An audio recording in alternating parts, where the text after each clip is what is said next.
From 1801, but in the witchcraft hysteria days of 1692, this was a field. This allegedly was where Giles Corey was crushed to death as a witch. Many believe that Giles's ghost is a bad omen, appearing only before a major disaster strikes Salem. In the early 1900s, the town caught fire, and for about a week before Giles was seen out near the Howard Street burying ground, the town caught fire and over a third of the town burned.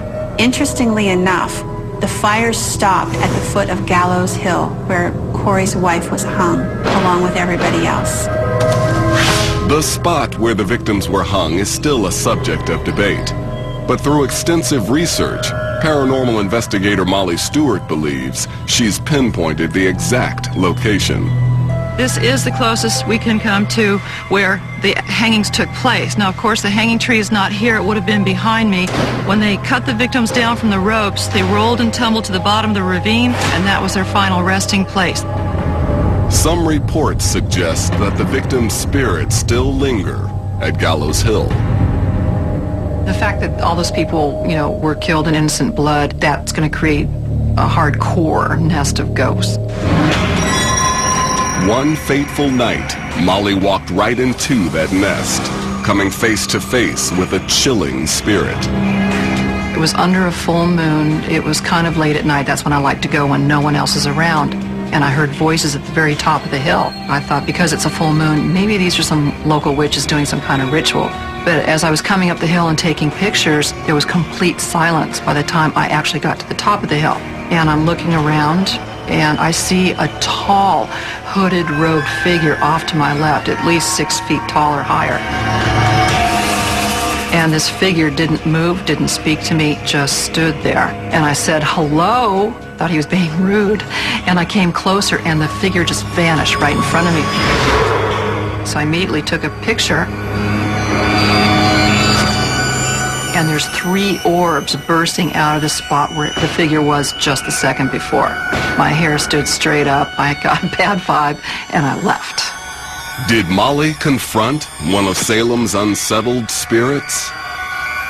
For many, the encounter only confirms that Salem's witches won't rest until they're properly buried.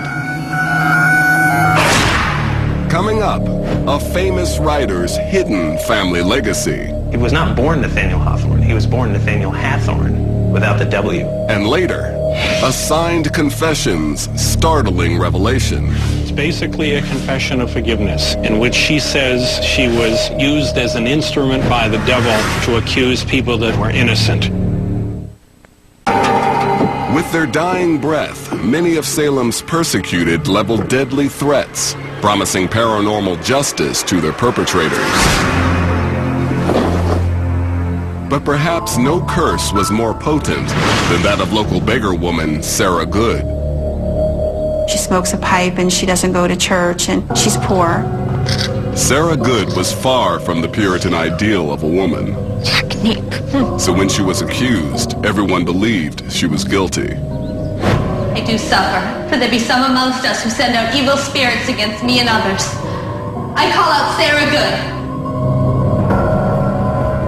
I am not a witch. The trials were a travesty. First of all, there wasn't a single person involved in the trials who had any legal training, from the judges on down. Not only did her estranged husband bear witness against her, the court frightened her daughter into testifying for the prosecution.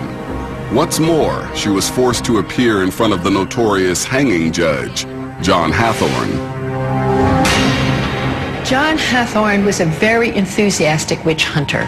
He appeared to believe that there was a conspiracy of Satan, and he was going to stop it. Hathorne showed no mercy. He sentenced Sarah to death, despite the fact that she was pregnant.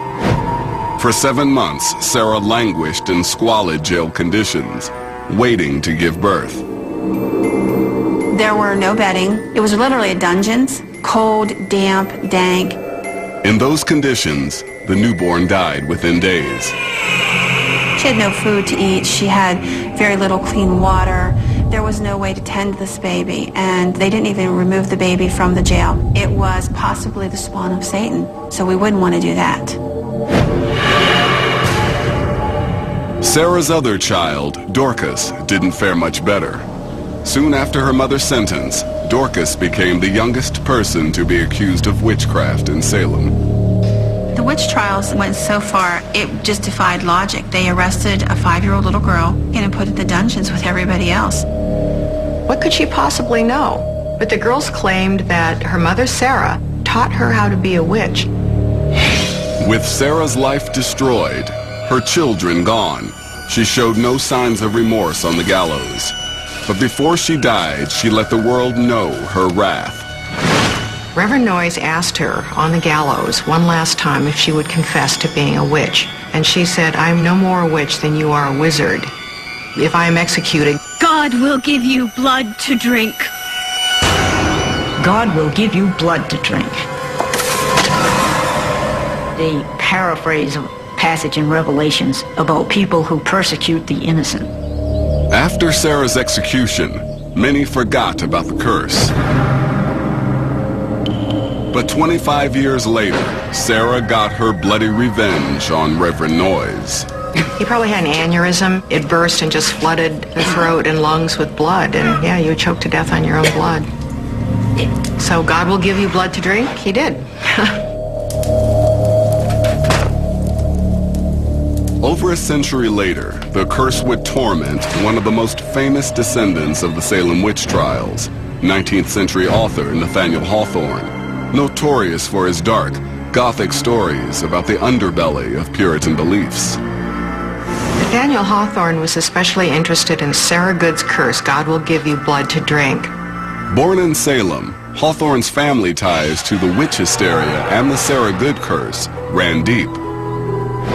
He was not born Nathaniel Hawthorne. He was born Nathaniel Hathorne without the W, and he was the great-great-grandson of Judge John Hathorne, who sent so many to the gallows at Salem.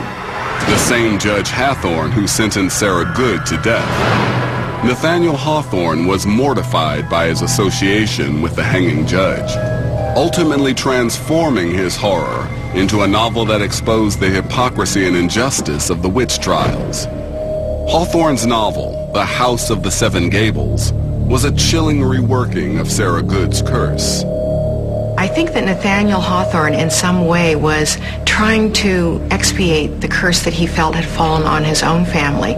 By writing about it in this novel, he was trying to set right a wrong.